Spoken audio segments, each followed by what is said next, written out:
ভুয়ো coaching centre খুলে সরকারি চাকরির প্রশ্ন ফাঁস।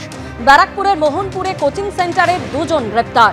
ভুয়ো কোচিং সেন্টার খুলে সরকারি চাকরির প্রশ্ন ফাঁসের অভিযোগ। পুলিশ সেনাবাহিনীকে চাকরির প্রশ্নপত্র ফাঁস করার চেষ্টার অভিযোগ। গোপাল দাস, নির্মল বিশ্বাস নামে দুজনকে গ্রেপ্তার করল পুলিশ। প্রশ্ন ফাঁসের চক্রে জড়িত থাকতে পারে আরও অনেকে, সন্দেহ পুলিশের। জলঢাকা নদীর ভয়াবহ স্রোত ভাসিয়ে নিয়ে গেছে সব নথি। কি করে বাড়ির পড়ুয়ারা মাধ্যমিক উচ্চ মাধ্যমিকে বসবে ভেবে কুল কিনারা পাচ্ছে না মা।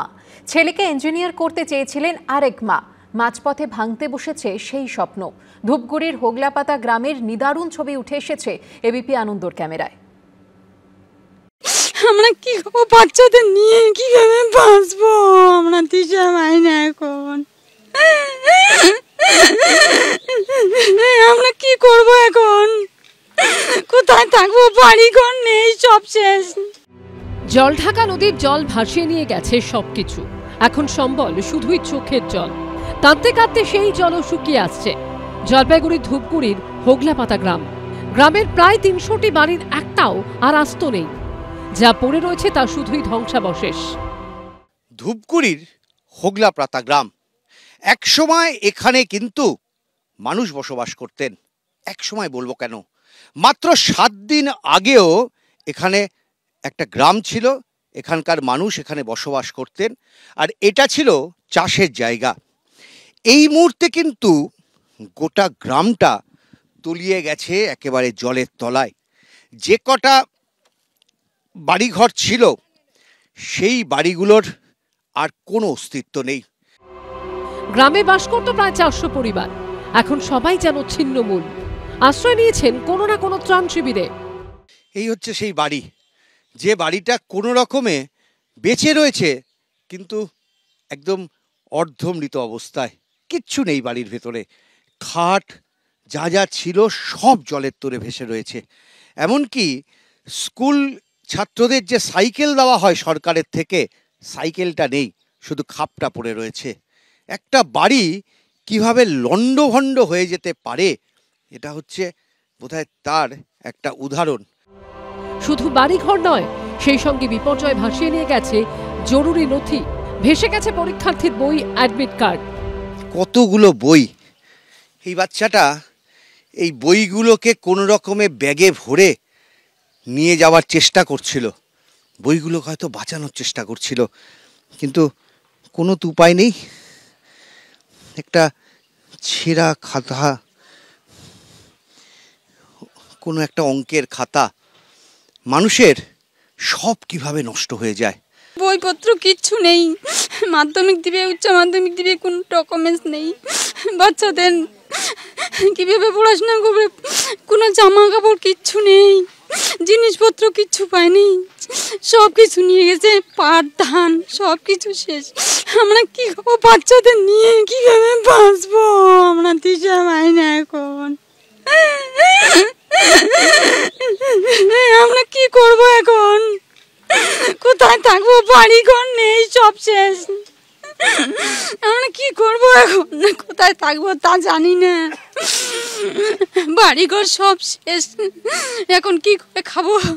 গ্রাম থেকে শহরে গিয়ে পড়াশোনা করে ইঞ্জিনিয়ার হওয়ার স্বপ্ন দেখেছিলেন গ্রামের বাসিন্দা সুকুমার রায়। সেই স্বপ্ন ভেঙে চুরমার হয়ে গেছে। একটা প্রাকৃতিক দুর্যোগ কিভাবে মানুষের স্বপ্নকে ভেঙে চুরে খান খান করে দিয়ে যায়, না দেখলে বিশ্বাস করা কঠিন। আমি পুজোর ছুটিতে বাড়ি এসেছি, বই খাতা সব ভেসে চলে গেছে, কিচ্ছু নেই। মানে কিচ্ছু রাখতে পারো না, শুধু একটা ফাইলে আমার ছিল, কিছু ডকুমেন্ট আছে, আর কোনো কিচ্ছু নেই। আমার ছোট থেকে স্বপ্ন ছিল যে আমার ছেলেকে আমি ভালো করে পড়াশোনা করে আমি যে কোনো একটা ইসে করব, কিন্তু আজ প্রাকৃতিক দুর্যোগে আমাদের যে এই পরিণত হবে, মানে স্বপ্নও আমি ভাবতে পারি নাই। ঘরে যা কিছু ছিল, সুকেশ, গডরেজ, আলমারি, গ্যাস সিলিন্ডার সব কিছুই আমার শেষ হয়ে গেছে। এই স্বপ্ন ফেরাতে হলে এদের পাশে দাঁড়াতে হবে সবাইকে। এখানকার মানুষের এমনটাই আবেদন। ক্যামেরায় দীপ্তেন্দু সিংহর সঙ্গে উজ্জ্বল মুখোপাধ্যায়, এবিপি আনন্দ, ধূপগুড়ি। জলপাইগুড়ির নাগরাকাটায় বামুনডাঙ্গা যেন বিচ্ছিন্ন দ্বীপ। সেতু ভেঙে যাওয়ায় বাঁশের মই বেয়ে যাতায়াত করতে হচ্ছে। মাটিতে মিশে যাওয়া বাড়িঘর, ভেসে যাওয়া রাস্তাঘাট, অঙ্গনওয়াড়ি কেন্দ্রে পলিমাটির আস্তরণই বলে দিচ্ছে কতটা ভয়াবহ ছিল পরিস্থিতি। ভয়াবহ দুর্যোগে তছনছ হয়ে গেছে ডুয়ার্স। এই ছবি জলপাইগুড়ি নাগরাকাটা ব্লকের বামনডাঙ্গা গ্রামের। প্রাকৃতিক বিপর্যয় হয়েছিল সেই শনিবার মাঝরাতে। রবিবার এতটাই জল ছিল এবং বিপর্যয় ধাক্কা সামলে উঠে সংস্কারের কাজ শুরু করা যায়নি। সেতুর থেকে রাস্তায় না যেখানে গ্রামের ঢুকছে এই যে বাঁধের মতো অংশটা, সেটা একেবারে ভেসে চলে গিয়েছে। 2014 সালে এই গ্রামকে মডেল ভিলেজ বলে ঘোষণা করা হয়েছিল। বাড়িটা উধাও, কিন্তু বাড়ির গেটে এখনো রয়েছে ল্যামিনেট করা শংসাপত্র। সেখানে লেখা নিজ গৃহ নিজ ভূমি প্রকল্পে এই জমি। খয়েরকাটা, বামনডাঙ্গা আর টন্ডু, এই তিনটে গ্রামের চারদিকে তিনটি নদী রয়েছে, ডায়না, জলঢাকা আর গাঠিয়া নদী। এর মধ্যে গাঠিয়া নদীর ওপর টানাটানি সেতু ভেঙে যাওয়ায় 10-12 কিলোমিটার এলাকা পুরোপুরি বিচ্ছিন্ন হয়ে গেছে। একটা বিচ্ছিন্ন দ্বীপে যেন এসে পৌঁছেছি আমরা। বিচ্ছিন্ন তার কারণ, তিন দিকে নদী, মাঝখানে 10-12 কিলোমিটার জঙ্গল ঘেরা 3-4টে গ্রাম। এই এলাকাতেই রয়েছে গরুমারা অভয়ারণ্যের ডায়নার জঙ্গল। সব থেকে ক্ষতি হয়েছে বামনডাঙ্গা গ্রামের। বিদ্যুতের খুঁটি উপড়ে পড়েছে। জঙ্গল লাগোয়া গ্রামে তাড়া করছে বন্য জন্তুর আতঙ্ক। 4-5 দিন থাকে একদম অন্ধকার, কোনো লাইনের ব্যবস্থা নাই। 8 সালের বাচ্চা মারা গেছে বাঘ দিয়া, বাঘ কামড়াইছে। আর একটা 11 সালের একটা বাচ্চা বাঘ ধরে ফেলছে আংনাতে কলের জন্য। হাতির অত্যাচার, হাতিও 5-6 জন মানুষের সালের ভিতরে খড়কাটার মধ্যে মারা গেছে। গ্রামের ভেতরে আরো স্পষ্ট তাণ্ডব লীলার ছবি। একাধিক জায়গায় জলের তোড়ে রাস্তা ভেঙে গেছে। নদীর জল বাঁধ ভেঙে গ্রামে ঢুকেছে।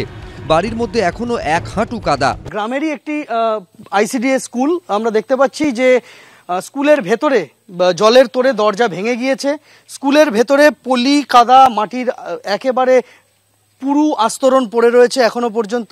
দেখা তো ইয়া আকে अकेला हो जाता है घर में, यहाँ कोई नहीं तो बाप तोड़ देगा।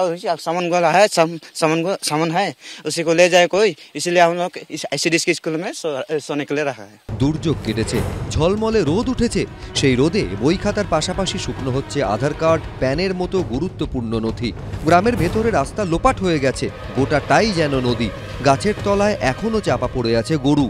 বাড়ি ভেঙে মাটিতে মিশে গেছে। এর মধ্যেই বাসন, আসবাব, শেষ সম্বলটুকু হাতড়ে বেড়াচ্ছেন সব হারানো মানুষগুলো। এটা ছিল মডেল ভিলেজ। একদম নির্দিষ্টভাবে পরিকল্পনা করে শ্রমিক যারা রয়েছেন চা বাগানের, তাদের থাকার ব্যবস্থা করা হয়েছিল।